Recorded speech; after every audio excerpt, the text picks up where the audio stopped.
2026 சட்டமன்ற தேர்தலை முன்னிட்டு ஜெயலலிதாவின் தோழி சசிகலா புதிய கட்சி தொடங்க உள்ளதாக அண்மை தகவல் வெளியாகி இருக்கிறது. அதனை அண்மை செய்தியாக பார்க்கிறோம். விரைவில் புதிய கட்சியை தொடங்குவதாக அறிவிப்பு வெளியாகி இருக்கிறது. அதிமுகவில் ஒருபோதும் இடமில்லை என எடப்பாடி பழனிசாமி அறிவித்திருந்த நிலையில் சசிகலா புதிய கட்சியை தொடங்குவதாக ஒரு அறிவிப்பானது வெளியாகி இருக்கிறது. முன்னதாக அவர் செய்தியாளர் சந்திப்பின் போது பேசியிருந்தார். அப்போது அம்மா வழியில் மக்கள் ஆட்சி கொண்டுவர தன்னால் என்ன செய்ய முடியுமோ அதை செய்வேன் என்று பேசியிருந்தார். திமுக அரசை விரட்டி அடிப்பேன் என்று அவர் செய்தியாளர்கள் சந்திப்பின் போது தெரிவித்திருந்தார்.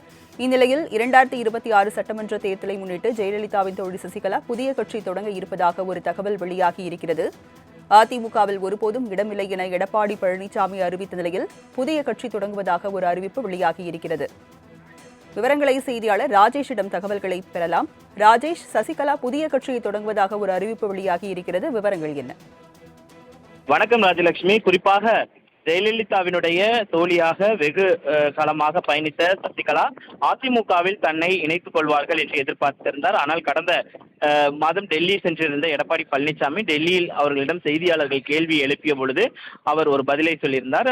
சசிகலாவிற்கும் ஓ பன்னீர்செல்வத்திற்கும் அதிமுகவில் இடம் இல்லை என்று அவர் தெரிவித்திருந்தார். அந்த வகையில் அதிமுகவில் இணைப்பு என்பது கிடையாது என்று உறுதியாகிவிட்ட நிலையில் 2026 சட்டமன்ற தேர்தலை எதிர்கொள்ளும் விதமாக அவர் சசிகலா அவர்கள் தலைமையில் ஒரு புதிய கட்சி தொடங்க உள்ளதாக தகவல் வெளியாகி இருக்கிறது. குறிப்பாக இன்றைய தினத்தில் அண்ணாவினுடைய அந்த நினைவு தினத்தை முன்னிட்டு அவர் மரியாதை செலுத்துவதற்காக அண்ணாவினுடைய நினைவிடத்திற்கு வந்திருந்தார்.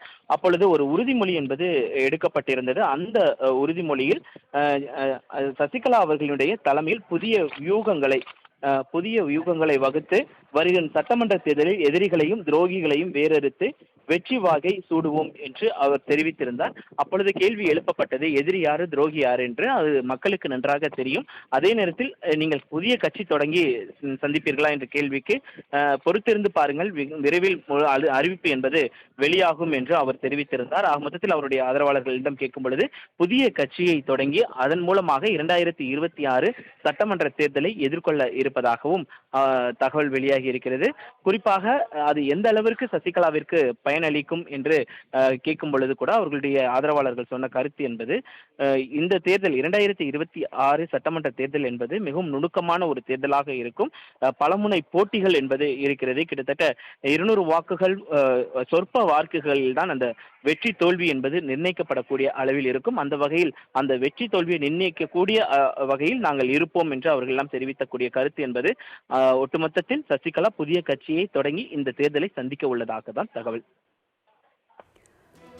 ராஜேஷ், எடப்பாடி பழனிசாமி ஓபிஎஸ்க்கும் சசிகலாவுக்கும் அதிமுகவில் இடமில்லை என்று தெரிவித்திருக்கிறார். இந்நிலையில் புதிய கட்சியை சசிகலா தொடங்க இருக்கும் நிலையில் ஓபிஎஸ் அவருடன் இணைப்பதற்கான வாய்ப்பு இருக்கிறதா? நிச்சயமாக தை மாதம் முடிவதற்குள்ள தனது முடிவை அறிவிப்பேன் என்று ஓ பன்னீர்செல்வம் அவர்கள் தெரிவித்திருக்கிறார்கள். என்றால் ஓ பன்னீர்செல்வத்தை பொறுத்த வரைக்குமே அதிமுக என்ற கதவு சுத்தமாக மூடப்பட்டு விட்டதாகத்தான் எடப்பாடி பழனிசாமி தொடர்ச்சியாக சொல்லி வருகிறார். அவருக்கு அதிமுகவில் இடம் இல்லை என்ற கருத்தை அவர் தொடர்ச்சியாக கூறி வரக்கூடிய இந்த சூழ்நிலையில் ஓ பன்னீர்செல்வத்தை பொறுத்த வரைக்குமே அவர் சசிகலாவோடு இணைந்து பயணிப்பதற்கான அந்த வாய்ப்புகள் இருப்பதாகத்தான் தெரிகிறது. அதே நேரத்தில் ஓ பன்னீர்செல்வத்தை பொறுத்த வரைக்குமே தேசிய ஜனநாயக கூட்டணியில் பல்வேறு வாய்ப்புகள் அவருக்கு வழங்கப்படுவதாகவும், ஆளுநராக நியமிக்கப்படலாம், அது 2 தொகுதிகள் தாமரையில் நின்று அவருடைய ஆதரவாளர்கள் வெற்றி பெறலாம் என்ற அந்த தகவலும் இருக்கிறது. ஆனால் அதை நிராகரித்து விட்டதாக ஓ பன்னீர்செல்வம் நிராகரித்து விட்டதாக தகவல் வெளியாகி இருக்கிறது. குறிப்பாக ஏனென்றால் அதிமுகக்கு எதிரான அந்த வழக்குகளை அவர் திரும்ப பெறமாட்டேன் என்று திட்டவட்டமாக தெரிவித்திருக்கக்கூடிய சூழலில் அவர் தேசிய ஜனநாயக கூட்டணியில் இணைவதற்கான வாய்ப்புகள் மிக குறைவு. அதே நேரத்தில் சசிகலாவோடு இணைந்து பயணிப்பதற்கான அந்த வாய்ப்புகள் அதிகமாக இருப்பதாக தான் பார்க்கப்படுகிறது. லட்சுமி, விவரங்களை வழங்கியதற்கு நன்றி ராஜேஷ்.